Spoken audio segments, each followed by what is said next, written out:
हा फक्त एका राजाचा जन्म नव्हता. हा होता स्वराज्याच्या भविष्यातील वज्राचा उदय. इसवी सन 1657 पुरंदर किल्ल्यावर छत्रपती संभाजी महाराजांचा जन्म झाला. छत्रपती शिवाजी महाराजांचा ज्येष्ठ पुत्र आणि स्वराज्याच्या आशांचा किरण. लहान वयातच त्यांच्या आयुष्यात आली कठोर परीक्षा.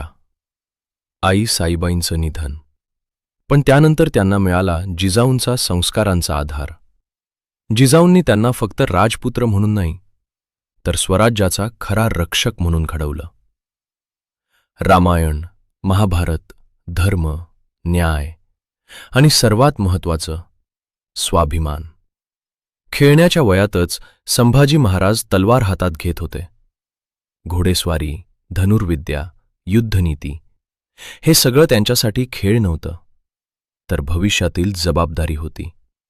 ते फक्त शूर नव्हते, ते विद्वानही होते. संस्कृत, फारसी आणि अनेक भाषांवर त्यांचं प्रभुत्व होतं. पण राजघराणं म्हणजे फक्त वैभव नाही. तिथे असतं राजकारण, मतभेद आणि सत्तेसाठी सुरू असलेली शांत लढाई.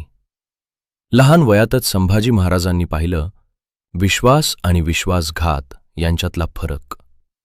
आणि इथूनच सुरू झाला एका योद्ध्याचा प्रवास, जो पुढे मुघल साम्राज्याला हादरवणार होता. पुढील भागात औरंगजेबाच्या दरबारात कैद आणि इतिहासातील सर्वात धाडसी सुटका. छत्रपती संभाजी महाराजांच्या प्रत्येक पराक्रमाची संपूर्ण कहाणी पाहण्यासाठी आत्ताच चॅनलला सबस्क्राईब करा आणि पुढचा भाग मिस करू नका.